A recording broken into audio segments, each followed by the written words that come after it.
Welcome to World Pulse Updates. Please subscribe and hit the bell icon for more breaking updates. In a world still reeling from years of conflict, where the scars of war are etched into the very landscape, the search for peace remains as urgent as ever.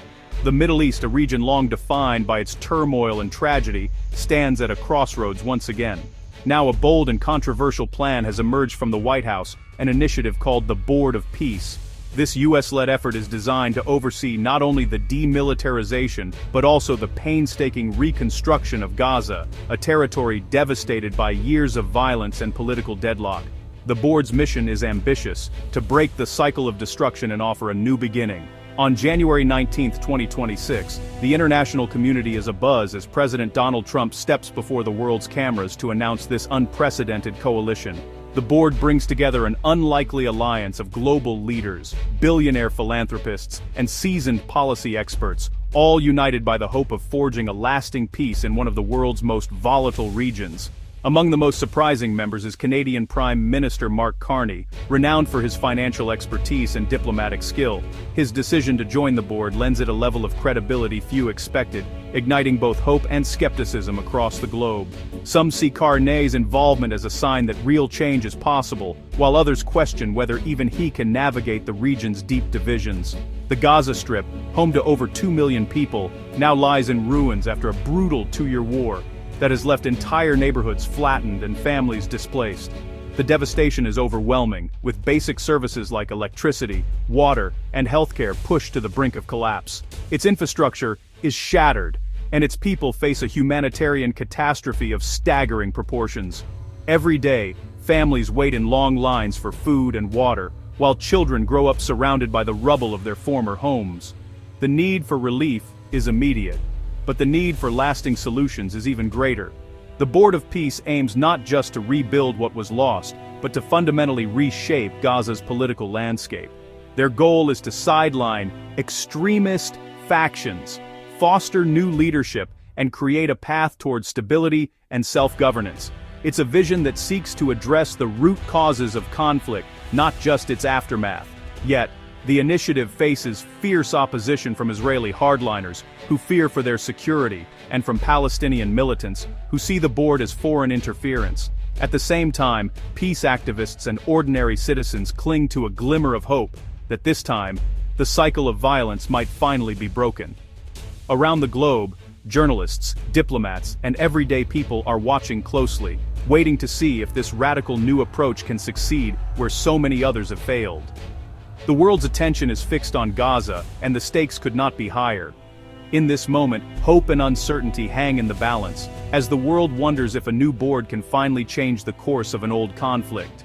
The Board of Peace was born from the ashes of a devastating war that began on October 7, 2023, when Hamas launched a massive attack on Israel. Israel's response was swift and overwhelming, leading to 2 years of relentless conflict that left Gaza's neighborhoods, hospitals, and infrastructure in ruins. Millions were displaced, and the humanitarian crisis reached unprecedented levels, with famine and disease rampant. Diplomatic efforts repeatedly failed, as both sides held firm to irreconcilable demands. Amid this paralysis, the US, under President Trump, began crafting a radical solution: an international board to impose stability and oversee Gaza's transition. The groundwork was laid through high-level meetings and a UN-backed resolution, culminating in the board's official announcement in January 2026. President Trump has dubbed it the greatest and most prestigious board ever assembled, a bold claim even by his standards. The announcement has sent shockwaves through diplomatic circles, with many wondering if this group could truly reshape the future of the Middle East. Its membership is as eclectic as its mission, drawing together a mix of political heavyweights, business titans, and global influencers. The board's composition reflects a deliberate attempt to blend experience, power, and international reach. At the helm sits Trump himself, chairing the board with his signature bravado. He's joined by Secretary of State Marco Rubio, Trump's son-in-law and advisor Jared Kushner, former UK Prime Minister Tony Blair, World Bank President Ajay Banga, and billionaire investor Mark Rowan. Each brings a unique perspective and network, making for a dynamic, if sometimes unpredictable, team.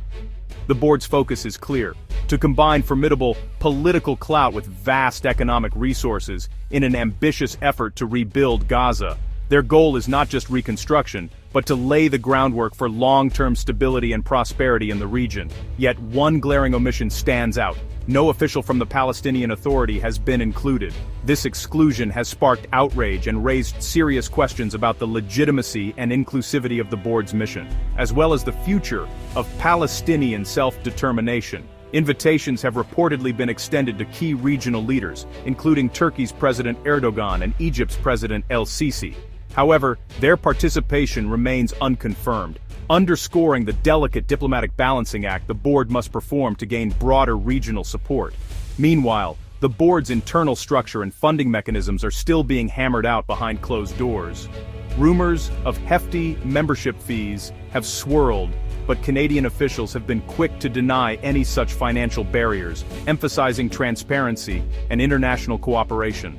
As the initiative takes shape, it remains a work in progress, fluid, evolving, and subject to the ambitions and rivalries of its powerful members. Every meeting, every handshake, and every decision is being closely watched by the world. The absence of key regional voices, combined with ongoing uncertainty about funding and governance, highlights the immense challenges that lie ahead. Critics warn that without broader inclusion, the board's efforts may falter before they even begin. As anticipation builds, the world is left waiting to see whether this unconventional coalition can succeed where so many others have failed, or if it will become just another footnote in the long, troubled history of Middle East peace efforts.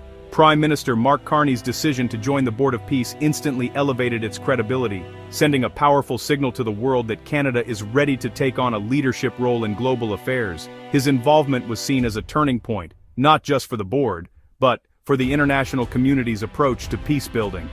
By stepping in, Carney helped transform the board from a US-centric project to a truly international effort, opening the door for broader participation and collaboration from countries that had previously been hesitant. Carney, with his extensive background in global finance and experience as a central banker, brings both economic expertise and diplomatic weight to the table. His reputation for navigating complex international challenges gives the board a new level of authority and trust. His move marks a significant shift in Canadian foreign policy, signaling a willingness to take risks and engage directly in some of the world's most pressing conflicts. By stepping into this role, Canada is now positioned at the center of a major global crisis, with its actions closely watched by allies and critics alike. At home and abroad, critics worry about Canada's alignment with a Trump-led initiative that excludes direct Palestinian representation. Some fear this could undermine Canada's reputation as an honest broker and complicate its relationships in the Middle East. Yet, supporters argue it's a moral imperative, an opportunity for Canada to help alleviate a humanitarian disaster and promote stability in a region desperate for hope. They see Carney's leadership as a chance to make a real difference on the ground. Carney's recent diplomatic tour, including a historic visit to Qatar, shows he's not just lending his name, he's actively building support among key regional players, forging new alliances, and working to bridge divides that have long stymied progress. For Carney, this is a personal and national gamble on peace, one that could redefine Canada's role on the world stage and shape the future of international diplomacy. Carney's participation comes with a firm condition. Canada will only remain on the board if unimpeded humanitarian aid flows immediately to Gaza. For over 2 years, aid has been restricted, leaving civilians in desperate need. Carney's stance forces the board to prioritize relief over politics, making humanitarian access the first test of its effectiveness. This condition gives Canada leverage and a clear exit if the board fails to deliver. It also signals to Trump, Israel, and other members that Canada's involvement is substantive, not symbolic. The world will judge the board by its ability to deliver real, life-saving results. The Board of Peace is just the top layer of a complex governance plan for Gaza. Beneath it, a 15-member Palestinian technocratic committee, led by Dr. Ali Shaath, will handle day-to-day administration and the restoration of basic services. Members were vetted by Israel to exclude anyone linked to Hamas or the current PA leadership. A third body, the Gaza Executive Board, includes officials from Turkey, Qatar, Egypt, and the UAE, tasked with managing regional cooperation and security. Overseeing it all is Nikolay Mladenov, former UN Special Coordinator, who will ensure the board's directives are implemented on the ground. This multi-layered structure aims to balance global oversight, regional buy-in, and local expertise. But its complexity also creates many potential points of failure. The Board of Peace has sparked fierce debate across the region. Many Palestinians see it as foreign occupation in disguise, lacking true representation and serving outside interests. Israeli hardliners are equally outraged, especially over the involvement of Qatar and Turkey, whom they view as hostile. Prime Minister Netanyahu faces internal dissent, with far-right ministers demanding renewed military action. Internationally, Carney's participation lends credibility, but most allies remain cautious, waiting to see results. Regional powers like Egypt are wary of being drawn into a risky experiment. For ordinary Gazans, hope is mixed with deep skepticism. After years of broken promises, only real aid and security will earn their trust. The board's success depends on turning hesitant observers into active partners and delivering on its promises. Experts call the Board of Peace a high-risk, high-reward gamble. Its strength lies in the direct involvement of Trump and the financial resources assembled, promising real reconstruction for Gaza. But the exclusion of the Palestinian Authority undermines its legitimacy and risks fueling resentment. The Technocratic Committee's success hinges on whether Gazans accept its authority or see it as a foreign puppet. Carney's role is both an asset and a risk. His expertise and reputation could bridge divides, but failure could damage Canada's standing. The initiative's fate will be decided in its first months. If aid and reconstruction reach ordinary Gazans, it may build support. If it stalls in infighting or fails to deliver, it will collapse under mistrust and opposition. The hope for peace is fragile, balanced on a knife's edge.